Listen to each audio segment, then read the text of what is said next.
Did you know that imagination is the most powerful tool for creating the reality you desire? Neville Goddard, a master of manifestation, reveals the deepest secret: imagination is the supreme creative force. In this video, you will discover how what you visualize in your mind can materialize in the physical world. Learn to use Goddard's technique to live the life of your dreams.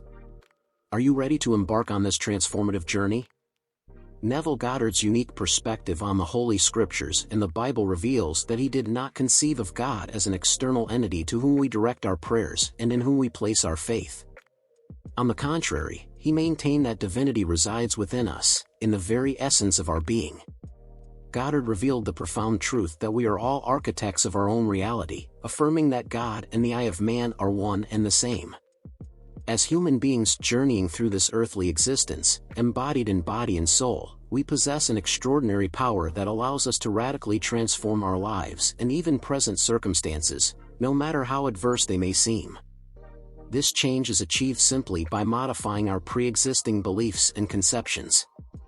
This is one of the fundamental teachings. God dwells within us. Our imagination is the creative force that shapes our reality. It is our primordial power of creation. And if we learn to employ it wisely, we will be able to construct the life of our highest dreams. However, there is an inherent challenge. God, and by extension our imagination, does not possess the ability to discern between good and evil.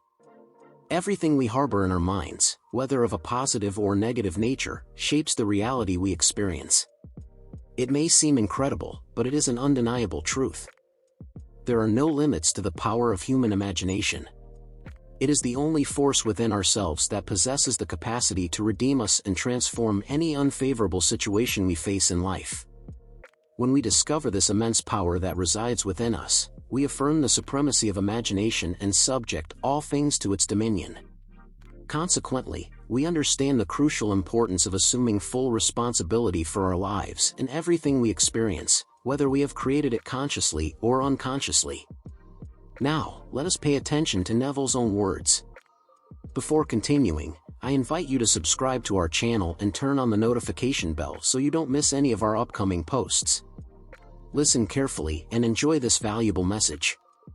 The world was created by the Word of God, so that the visible emerged from the invisible. If you observe clearly, you will understand that faith does not grant reality to what is unseen. Reality is independent of creation. On this plane, in the realm of shadows, we do not perceive true reality. We do not glimpse the soul, the primary cause of everything. Here is where we are invited to exercise the third loyalty. Invisible reality truly implies the abandonment of the ego. It is an act of total surrender of oneself, and the human being cannot commit to that which he does not love. And the faith spoken of is faith in God. Therefore, any conception we have of God that does not spontaneously awaken in our hearts the feeling of love, is not a genuine idea of divinity. Because the fundamental question is, God is love. I speak from my own experience. I have been in the presence of infinite love and have experienced the divine that resides within it. Therefore, I do not face the difficulties that others might have in sharing this presence that is. I can surrender to it instantly because I know it exists. I know it dwells within me, and I also know it dwells within you.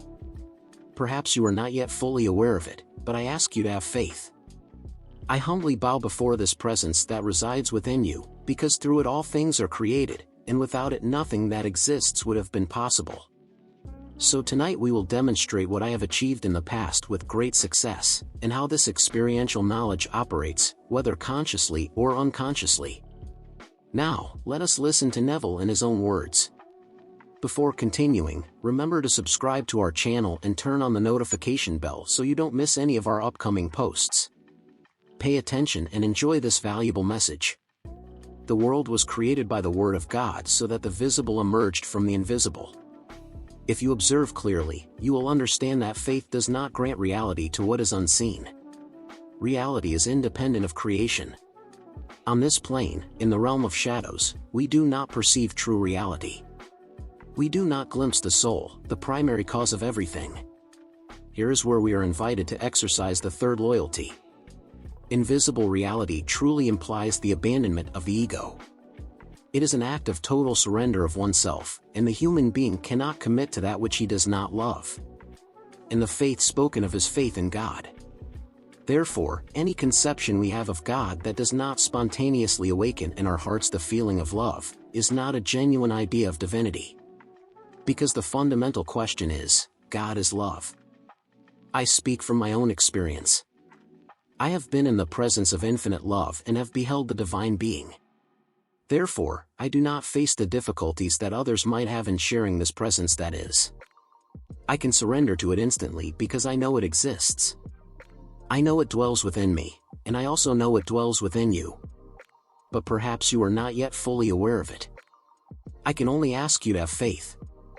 I humbly bow before this presence that resides within you, because through it all things are created, and without it nothing that exists would have been possible. So tonight we will demonstrate what I have achieved in the past with great success, and how this knowledge operates. Now, if I desired something in this world, and who wouldn't, I would conceive an act that implies I have already obtained it. Then, in my imagination, simply by having performed that act, I would completely surrender myself to that being that dwells within me to carry it out. I would immerse myself in it, deeply convinced that he beheld my act with faith. Because we are told in the same chapter 11, when I began the 11th chapter of the Epistle to the Hebrews, that we must approach God believing that he is. For without faith, it is impossible to please him. So, if I were to take chapter 13 of Corinthians, Paul's wonderful hymn in praise of love, even if I spoke in the tongues of men and of angels and had the gift of prophecy and understood all mysteries and all knowledge, and though I gave all that I have, if I did not have faith, I would gain nothing. I could not believe it. I could not believe it. I give thanks within myself, which is God, and who works in all things, even in the most wonderful things. For example, my friend is here tonight. He didn't think he could come today, but I settled his debt this week. He said, finally, after listening to you for years and having felt a deep longing for your interpretation of the scriptures. Oh, we are informed in the scriptures, in the book of Amos, I will send a famine on the world. It will not be a hunger for bread or a thirst for water, but for hearing the word of God. When this longing overtakes you, nothing in this world can satisfy it except an experience of God. So, he said, I am a stockbroker, and things have been very slow since the low point of 1970. The market is going up, but people with money are not entering because they have probably been burned before. However, the market is really healthy today, it is growing and growing. But I must confess that things have been slow. I have a wife, I have a minor daughter, I have obligations in life. Yet, despite the fact that I should really think about these things first, the longing for an experience of God, to understand all other things, persists. So I went home after your meeting and said to myself, I communicated with myself, or you taught me to believe that the depth of my own being is God. This feeling of consciousness is God. As God, you sent us this longing for an experience with you. As I said in Psalm 86, a sign of your grace is only the sign of your finger. Well, I had a dream that I didn't remember until Friday morning on my way to the office. As is my custom, I put your tape on the way to the office. I carry a tape with me, and on the way to the office, I listen for the first time. Some things are sent to England. And the memory returns, and I remembered the dream from the night before. And the dream was good. I saw myself in an ancient world, the feeling of the environment was ancient. Suddenly, a young man jumped over a wooden fence and leaned against a post. Spiritually, I knew it, and I thank God who works in all things, even in the most wonderful things like this. Thank you for joining us and for always being present. Leave your comments below and we'll see you in the next video.